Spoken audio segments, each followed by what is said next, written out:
Hello, humans. Welcome to the M-Word podcast, brought to you by Martin. I'm on my own today.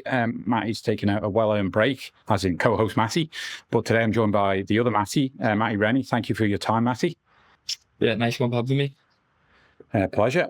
So we are super excited to have you. So this Saturday, December the 4th, you're fighting in an event at Wembley Arena that we want to talk about. Which is, I think it's been publicised as called the Magnificent Seven. There's a number of fights, obviously, including yourself on there. Just to give an idea to our audience, there's a couple of title fights on there, British middleweight title bout that's going on. There's also a British and Commonwealth WBO international fight, which is the guy you're fighting, the brothers fighting in. And obviously on that fight schedule as well is yourself fighting Sean Nokes for the British welterweight title. English title. Oh, sorry, English. My fault. Sorry, yeah, English. So, I think it might be helpful just to set the scene a little bit, because you've obviously been youth Commonwealth silver medalist, turned professional, earning your stripes, I guess is maybe the right term, through that, and you've been looking for the opportunity to come, which certainly this is. So maybe just talk about maybe the last 6 or 7 months. You had a bit of a change of gym, a bit of a change of promoter, and what you've been doing there really to set the scene, I suppose, how this opportunity came about. Yeah, well, to be honest, it goes back to the Moorcroft fight. When I beat Moorcroft, similar time, I think it would have been tomorrow, maybe. I think it was the 1st of December I fought last year. Moorcroft was mandatory for English title, so I was supposedly a warm-up fight for him while he was meant to fight for the English after that. And obviously I made an upset on the cards, which you'd have thought would have put me into that position then to fight for the English, but for whatever reason it didn't happen like that. And it's just been a longer wait for it, but it's finally here now. And time is everything. I think the time is right now as well. So like you said there, I've made a few changes. I've left gym. I was at Jennings gym, which was going really well. Learned a lot there with 2 good trainers, as well as being around good other boxes too. Made a lot of friends down there, but it was just one of them things, like happens everywhere. It can happen to the average person at work. You just get a bit fed up, and I want to say fed up probably the wrong word, but you just need a little change. And now I'm just closer to home and training with Terry Spencer and Jamie Walsh. Good team around me, a new team, but like a very ambitious team around me. And talk a bit about the promoter side of it. Yeah, that's another bit of massive change. So I was with VIP Promotions my whole career so far, and my contract's come to the end now. And it came to the end of September time. So we had a little think and chat to a few people, and then we ended up signing the contract with Warren Boxing Management, which obviously I'm fighting on Queensbury card, which is Frank Warren. So I'm managed by Warren Boxing Management. It's kind of in a loop, with Queensbury and Frank Warren, but it's actually Frank Warren's nephew. It's Alfie Warren and Freddie Warren and Alfie Warren that are managed me together. And they got me the shot, and obviously I signed with them in September, and 3 weeks later, they had me a fight on DAZN, and then they had this big opportunity. So the DAZN fight that happened, I think about two weeks ago, that would have been a bigger fight, maybe an 8 rounds or something, and I'd have been higher up on the card. But then, because I got the opportunity for the English title that I would never turn down, we decided to play it safe and have just a warm and take over fight, if you like, which because I had a lot of people travelling over from the Isle of Man and Jersey and other places, so I didn't want to let them down. So I thought, do you know what, I'll use this fight as camp. And obviously fought 2 weeks ago, got the win, and then now on to the next week. This time next week I'll be probably getting ready to go to the venue. Yeah, exciting. So, I mean, even the guy you fought for let's call it the tie-over, certainly has pedigree as well, from my understanding. Yeah, he beat a few good undefeated lads. Look, funny enough, a few shows that I fought on earlier in the year, on the VIP cards in Liverpool, he was on both of them, and he turned 2 undefeated lads over. So he was no mug at all, and he's been to the Olympics with his nation. I think it's Cameroon. So I basically just beat an Olympian, a veteran in the sport, 3 weeks before my English title fight. Yeah, interesting. I guess you have to be super careful in that fight as well, because the last thing you want to be is, aside from not winning, but he's getting cut or get some damage that you can't repair between this and the big opportunity you now got. Yeah, that's it. It was a risk, but I'm all good, and I'm here now. I'm ready for the 7th of December. Okay, so let's talk a little bit about that with Sean. So, have you watched much of him? I'm not a massive person that watches too much boxing. I leave it down to my team. Obviously, I've watched them. I've watched what I've needed, and he's a solid fighter. Listen, you don't become English champion for not doing stuff wrong. He's obviously good. But I just fully believe that I can win the fight. My team everyone around me know I can win the fight. I have the skill set to do it. The motivation to do it, the heart, the hunger. I've got everything there to do it. As I said, I'm just, this is the final week of the final touches of just basically resting now, and then it's go time on Saturday. And as I said there, I've seen a lot of things that I can exploit too of watching him. And if you were to ask him, he'll say the same about me, but that's what makes it interesting on the night. Yeah, indeed asking him. So I'll mention a quote I read online. I saw a video of him, and he mentioned about he'd seen a couple of fights. And again, not to stir the pot, because I know that's not the case. But he talked about, I think he saw one where you kind of more stood around. Traded probably wasn't quite the word he used, but and another one where you obviously hit and move, which is what you certainly haven't watched you. And not being a connoisseur of boxing, but that's what I observe is technically very good. I think his quote was, I guess I'm going to have to run after him. So what's your thoughts on that? Yeah, I don't look into too much. I think it's pointless looking into that and getting maybe he's hoping that I see stuff like that and hear stuff like that and then get, bite. But listen, it's boxing at the end of the day. It's hit and not get hit. So I just do me. Let people say what they want, and I'll just go in on the night before, like I always do. And 10-rounder?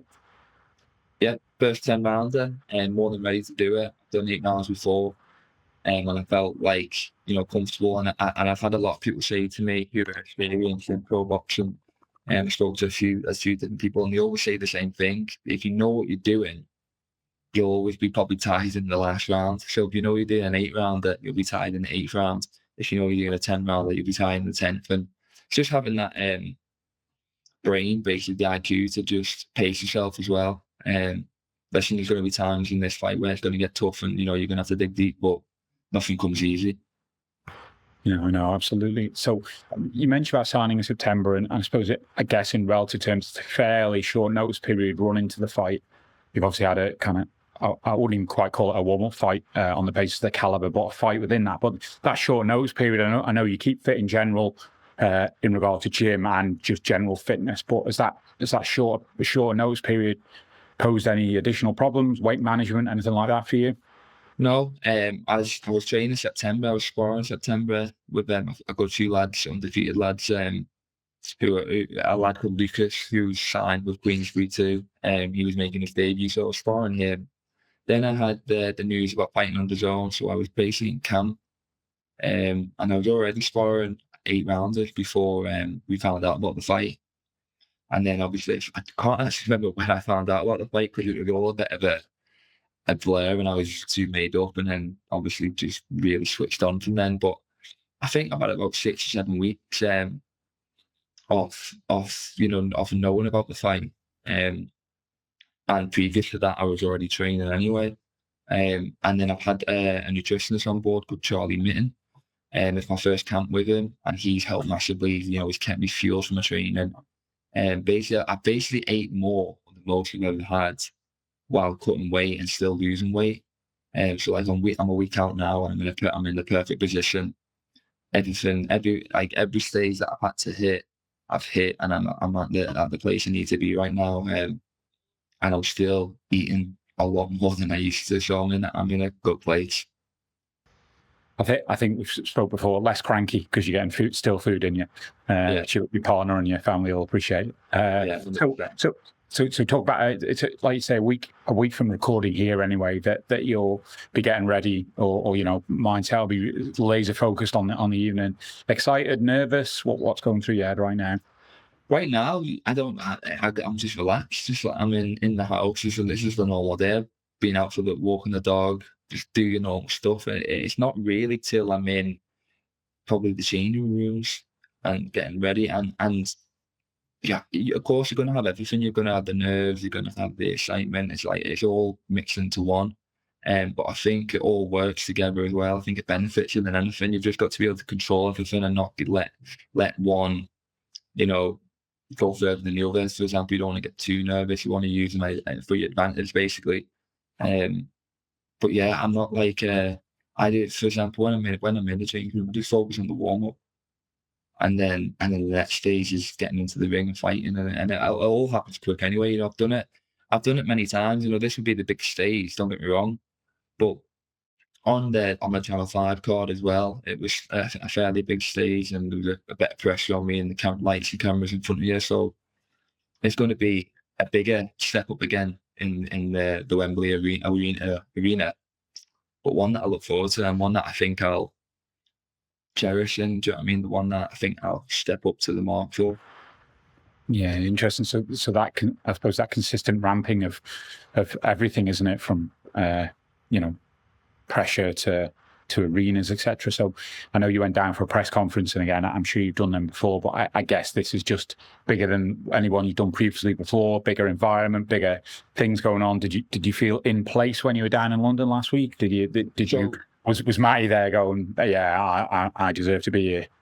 Yeah, I mean, it was my first press conference, my first ever one, and yeah, I didn't feel out of place at all. Just took it all in, and felt like not only should I be here, but I deserve to be here too. I felt like I've done the small hall circuit. I've done I've done what's needed of me. I've beat everyone who's been in front of me, and now I'm ready for the big stage, basically. And again, like I said before, I think this is where I'll flourish. Do you know what I mean? Yeah, indeed. So just finally, I suspect there'll be an influx of not only friends. I know you live over the water at the moment from there, but from the Isle of Man as well. So I assume you're excited to have cheering Manx in the background down at Wembley. Yeah. I'm hoping to see a few Ireland flags, and I'll be bringing one in myself for the fight. And it's a big hit. It could be a big history-making night for the Isle of Man. If I become the English champion, when I become the English champion, I'll be the only ever person to do it from the Isle of Man.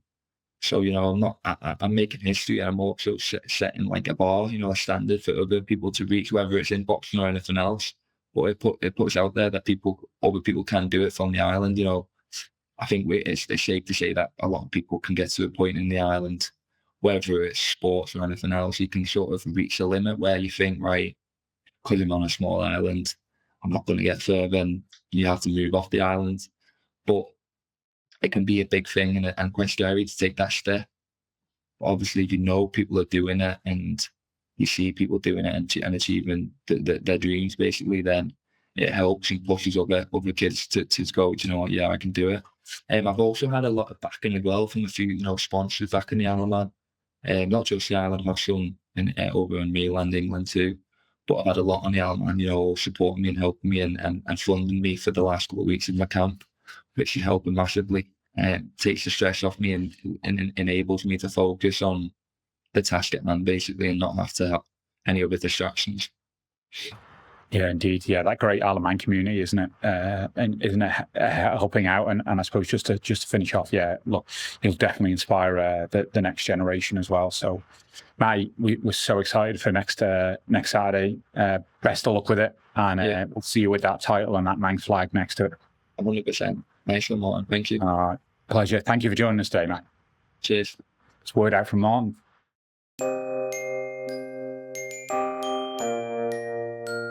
Poor flimsy humans. Don't you wish you were flawless like me? A towering inferno of physical perfection? I hate to pop your blimp-like ego, but you're not perfect.